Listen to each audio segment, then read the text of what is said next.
been an eccentric. Always. And when I tried to show my eccentricism, I was followed up by whys, and not just why, like out of interest, was like, why do you do that? So I tried my best to stop being eccentric. Only where I was allowed to be eccentric, I was. Eccentricism number one, I loved a lot of sparkle and shine, silks, and not just like in Christmas. This is, I'm talking summer. I love pastels, like bright pastels. I've always liked that. I've liked both extremes, so it's either lots of blacks, shades of blacks and grays, or a lot of sparkle and color. I've never really gravitated to neutrals, and I see that it's beautiful, but it's not like for me.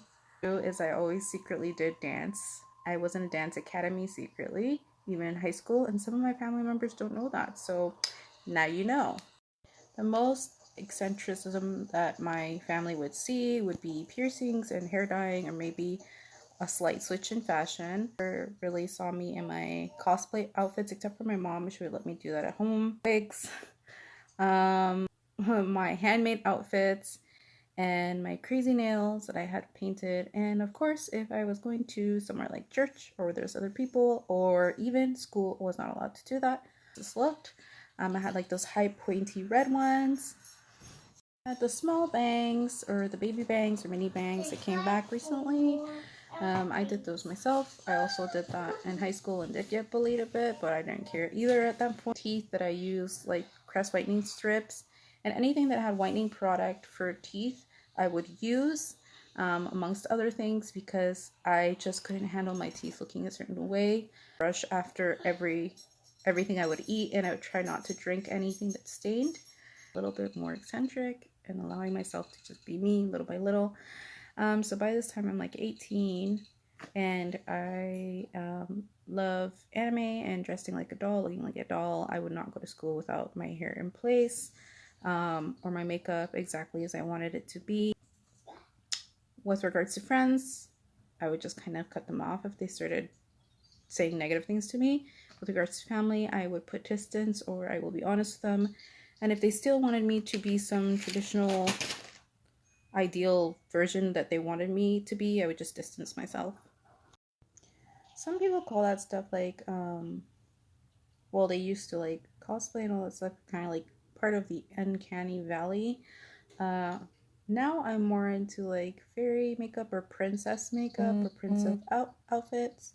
I do a lot of painting and a lot of like uncanny valley painting. So I paint dolls. That's the first time I say this out loud, and I'm not going to go into specifics of that because that's my personal hobby. Stuff, I can even make puppets. And the first time I made one for a high school project, the teacher didn't believe it, and she thought someone helped me, but that's just because I'm very interesting. Usually people with autism have one special interest, and sometimes, or it depends, like on the spectrum, it can change. I've had one special interest since I was 8, and I still have that special interest. I even graduated in it. It's helping people in social service work and psychology, also in addiction services.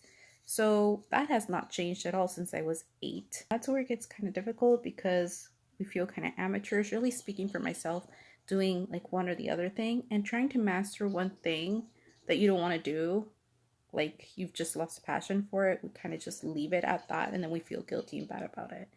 Kind of like waste of time and money, and our efforts. That really sucks. So other passions that I have are writing, and I've had that since I was a kid. I remember that I wrote a horror thing for Halloween, elementary school, and no one believed that I did it. They actually thought that my mom wrote it, but she's not. No. Handmade things, art things, I enjoy it. I see like such beautifulness in it, but a lot of people that got my presents when I was in high school are just like, this is not a present. I did do drama classes up until I was in university, I believe.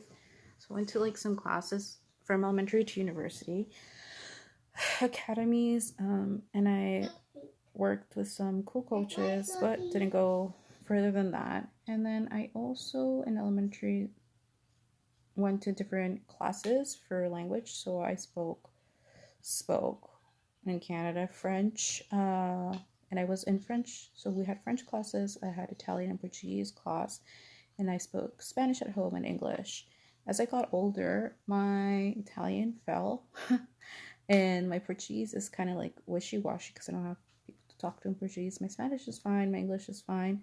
My French I understand, but don't ask me to talk back to you.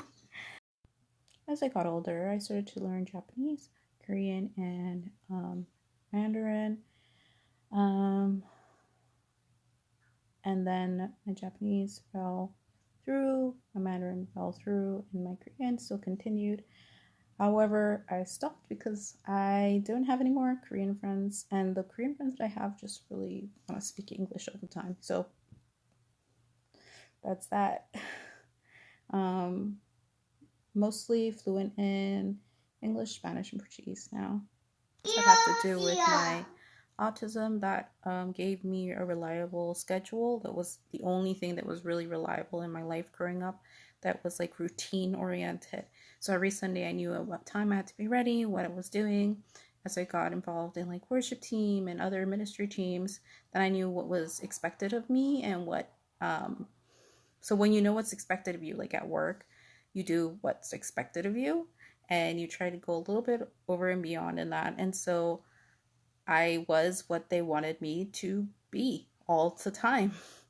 And when I wasn't, when I was at home in my room, I would probably most likely cry a lot. And if not, I was asleep because I was burnt out and overtired from doing what other people wanted. So I could already hear some of the Christians and the super religious people being then like, oh, that wasn't God. It was definitely God because I can't do things of my own. And healings and miracles that happen was the Holy Spirit. I just see myself as an instrument. And anybody that sees themselves as more than an instrument has a problem, and it's not biblically accurate. I am a child of God. I am what God calls me to be and Christ calls me to be. I am all the names and titles he gives me, but I am not God. I don't believe in that. So therefore, because I am not God, according to the theology and the Bible, I am not going to claim credit for something I didn't do. I'm a human being, and God created me in the womb of my mother with these abilities, which the world condemns or concludes as a disability or a special need, which actually has gotten me through life and has helped me overcome all the battles and situations and trauma that I have.